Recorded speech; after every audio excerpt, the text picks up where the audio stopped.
Kejutan manis, 3 pelatih hebat bawa timnas Indonesia bersinar di Piala Asia.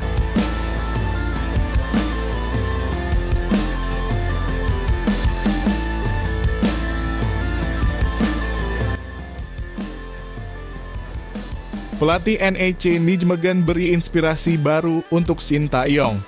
Calvin Verdong siap beraksi di bek kanan.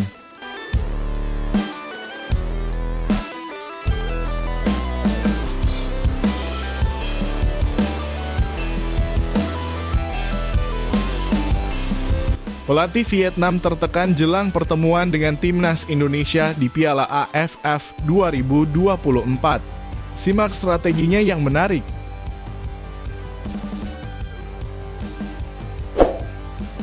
Sebelumnya jangan lupa subscribe channel ini supaya tidak ketinggalan berita timnas Indonesia.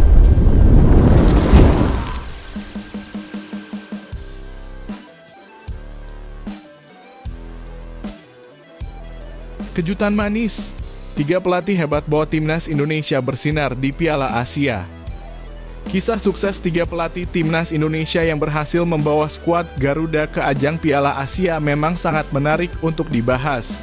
Prestasi ini tidak hanya menjadi kebanggaan tetapi juga menandai langkah penting dalam perkembangan sepak bola Indonesia. Pelatih pertama yang berjasa besar adalah Sintayong. Sosok asal Korea Selatan yang menunjukkan kemampuannya dalam membawa tim merah putih melaju ke putaran final Piala Asia untuk tahun 2023 dan 2027, serta Piala Asia U23 pada 2024 dan 2026. Keberhasilan Sin bukan hanya sekadar kebetulan. Pada 2023 Indonesia berhasil lolos melalui babak kualifikasi khusus Piala Asia, sementara pada 2027 mereka melaju lewat kualifikasi Piala Dunia 2026. Dengan ini timnas Indonesia menjadi salah satu dari 15 tim yang sukses mencapai putaran ketiga kualifikasi Piala Dunia 2026 zona Asia. Keberhasilan ini membawa bonus tambahan kepastian untuk tampil di putaran final Piala Asia 2027. Menindaklanjuti prestasi Sin, pelatih Indra Syafri juga menunjukkan kehebatannya dengan membawa timnas Indonesia U20 mencapai Piala Asia U20 2025. Ini adalah kali ketiga Indra memimpin timnas muda Indonesia ke kancah Asia, sebuah pencapaian yang membanggakan dan menunjukkan konsistensinya dalam mengembangkan talenta muda. Terakhir ada Nova Arianto yang di dalam debutnya sebagai pelatih kepala berhasil mengantarkan timnas Indonesia U17 menuju Piala Asia U17 2025. Prestasi ini menunjukkan bahwa Nova memiliki potensi besar di dunia kepelatihan.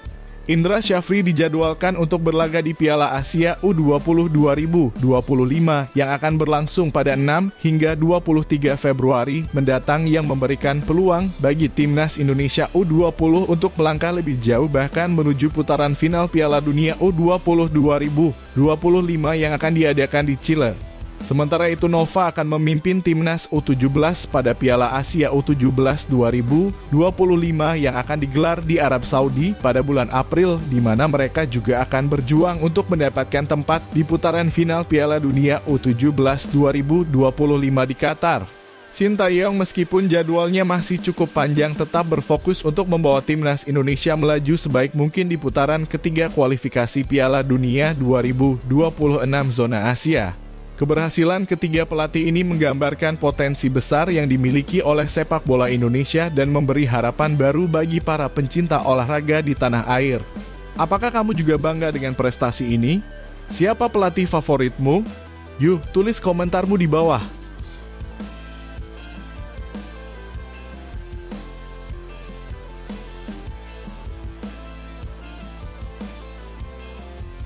Pelatih NEC Nijmegen beri inspirasi baru untuk Sintayong. Calvin Verdong siap beraksi di bek kanan. Pelatih NEC Nijmegen Rogier Meijer kembali membuat kejutan yang menghebohkan dengan menempatkan Calvin Verdong di posisi bek kanan, sebuah langkah yang tidak biasa. Dalam pertandingan melawan Almere City, Verdong yang biasanya beroperasi sebagai bek kiri atau wingback kiri justru dimainkan di sisi kanan selama babak kedua. Langkah ini tentu mengejutkan banyak pihak, terutama penggemar dan komentator Eredivisie yang merasa bingung dengan pilihan Meijer. Di skuad NEC sendiri ada bek kanan bernama Lefteris Liratzis yang seharusnya menjadi pilihan utama di posisi tersebut. Namun Rogier Meijer memberikan penjelasan yang logis atas keputusan tersebut. Meijer menjelaskan bahwa Calvin Verdong memiliki pengalaman lebih dibandingkan Liratzis yang baru tampil dalam 2 laga. Meijer menambahkan bahwa Liratzis sudah masuk beberapa kali tetapi hanya dalam waktu yang singkat saat tim harus bertahan dengan strategi defensif. Oleh karena itu Meijer merasa tidak bijak untuk memaksanya bermain selama 1 babak penuh. Rogier Meijer juga yakin dengan kemampuan Verdong dalam bertahan.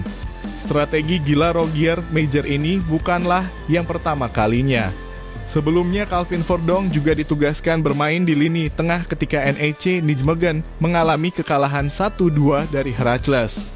Pendekatan inovatif ini mungkin dapat menjadi inspirasi bagi pelatih timnas Indonesia Shin Tae-yong dalam memaksimalkan potensi Calvin Verdong yang dikenal versatile. Hingga saat ini Shin Tae-yong baru memanfaatkan Calvin Verdong dalam 2 posisi yaitu sebagai bek kiri dan bek tengah yang beroperasi di sisi kiri dalam formasi 3 bek. Calvin telah mencatatkan 5 penampilan untuk timnas Indonesia di bawah arahan Shin Tae-yong. Sementara itu Calvin Verdong menyatakan tekadnya untuk terus berjuang agar tetap dipercaya sebagai pemain utama di NEC Nijmegen.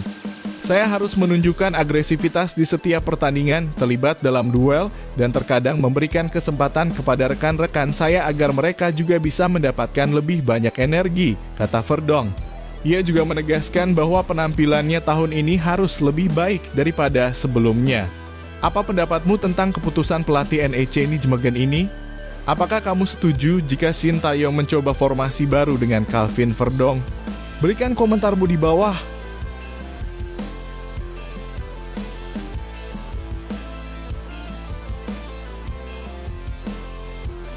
Pelatih Vietnam tertekan jelang pertemuan dengan timnas Indonesia di Piala AFF 2024. Simak strateginya yang menarik.